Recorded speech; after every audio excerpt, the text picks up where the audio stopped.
भगवते वासुदेवाय श्री सरस्वत्यै नमः। मित्रों, मैं संकटा प्रसाद मिश्र विंशोत्तरी दशा के विषय में आपसे 2 पाठों में काफ़ी चर्चा कर चुका हूँ कि किस तरह से दशाएं देखी जाती हैं, किस तरह से दशाओं का समय निर्धारण होता है, किस तरह से कितनी अवधि के लिए कौन सी दशा होती है।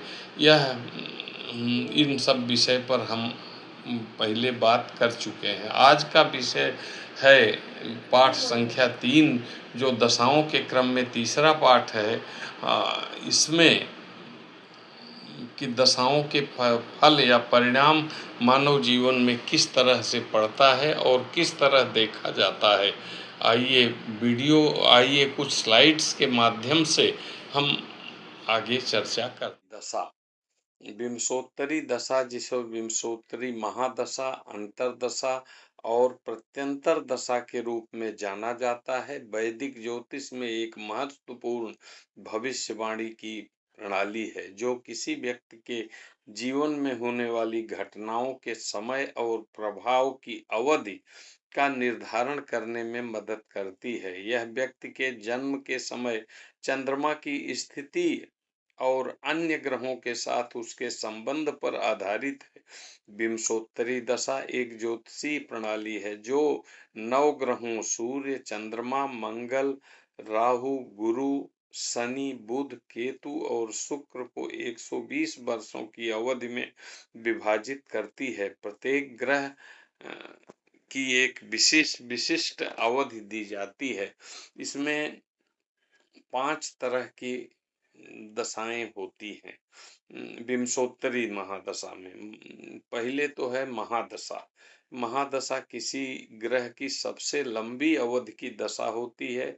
यह व्यक्ति के जीवन में महत्वपूर्ण घटनाओं और परिवर्तनों का समय निर्धारित करती है। उदाहरण के लिए शनि की महादशा 19 वर्ष की होती है, जबकि शुक्र की 20 वर्ष और सूर्य की 6 वर्ष।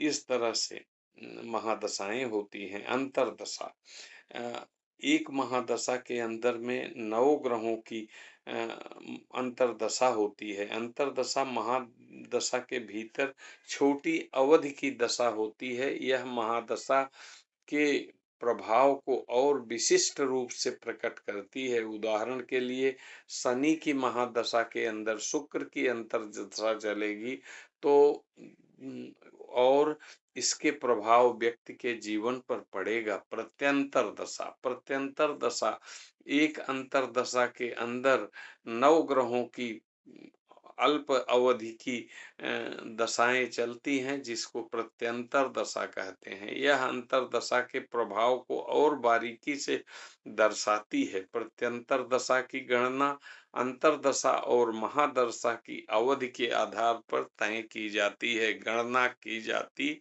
है। दशाओं के फल, प्रत्येक ग्रह की महादशा, अंतरदशा, प्रत्यंतर दशा का व्यक्ति के जीवन पर अलग अलग प्रभाव पड़ता है। यह प्रभाव व्यक्ति की कुंडली में ग्रहों की स्थिति, उनके आपसी संबंध और अन्य कारकों पर निर्भर करता है। शुभ ग्रहों की दशाएं आमतौर पर शुभ फल देती हैं, जबकि अशुभ ग्रहों की दशाएं कष्टकारी होती हैं। उसी तरह शुभ ग्रह शुभ भाव में अगर स्थित है तो उसकी दशाएं भी अच्छी होती हैं।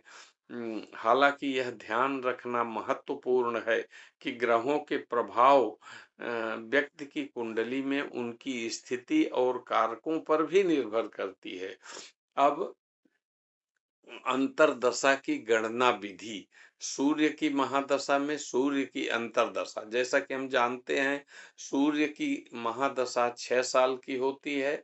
उसमें अंतरदशा की गणना करना हो तो 6 वर्ष यानी महादशानाथ गुणे अंतरदशानाथ, तो 6 गुणे 6 बराबर 36 डिवाइड बाई 10 बराबर 3 महीना तो सीधा हो गया, और 6 गुणे 30 18 दिन, 1 महीना 18 दिन, सॉरी इसमें गलत टाइप हो गया है, एक महीना 18 दिन होता है।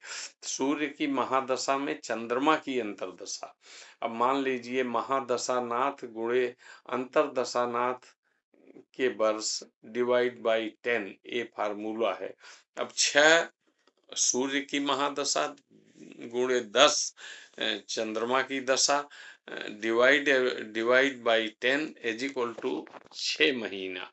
तो 6 महीना सूर्य की महादशा में चंद्रमा की अंतर्दशा रहेगी। इसी तरह से प्रत्यंतर दशा, चंद्रमा की महादशा 10 साल, राहु की अंतर्दशा 18 साल, शुक्र की प्रत्यंतर दशा 20 साल। तो चंद्रमा की महादशा में राहु की अंतर्दशा और शुक्र की प्रत्यंतर दशा में अगर आपको कैलकुलेट करना हो कि प्रत्यंतर दशा ज्ञात करो, तो 10 गुणे 18 गुणे 20 बटा 40, तो 1820 divide by 40 is equal to 45.5 दिन, यानी 1 महीना 15 दिन और 12 घंटे। इस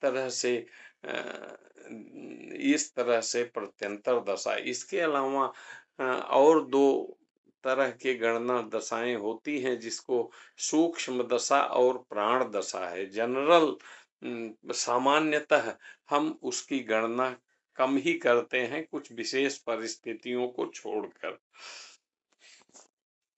उदाहरण, यदि किसी व्यक्ति की कुंडली में गुरु मजबूत स्थिति में है, तो उसकी गुरु की महादशा शुभ फल देगी, जिससे उसे सफलता, धन और समृद्धि मिल सकती है। यदि किसी की कुंडली में राहु अशुभ स्थिति है, तो उसकी राहु की महादशा उसे आर्थिक उतार चढ़ाव, स्वास्थ्य समस्याएं, करियर में चुनौतियां आ सकती है। मान लीजिए किसी व्यक्ति की जन्म कुंडली में सूर्य मेष राशि में है और चंद्रमा वृषभ में है, तो और उस व्यक्ति की सूर्य की ही महादशा चल रही है और सूर्य चौथे भाव में स्थित है। इसको इस कुंडली में देख लीजिए। लग्नेश मकर है, यानी मकर राशि, जिसका स्वामी शनि है, और सूर्य चतुर्थ भाव में स्थित है मेष राशि में, और चंद्रमा वृषभ राशि में पंचम भाव में है। तो सूर्य यहाँ पर अपनी उच्च राशि में होने से और चतुर्थ भाव केंद्र में होने से, और चंद्रमा अपनी उच्च राशि यानी वृषभ चंद्रमा की उच्च राशि है होने से, सूर्य और चंद्रमा की महादशा के अंतर्गत अंतरदशा, प्रत्यंतर दशा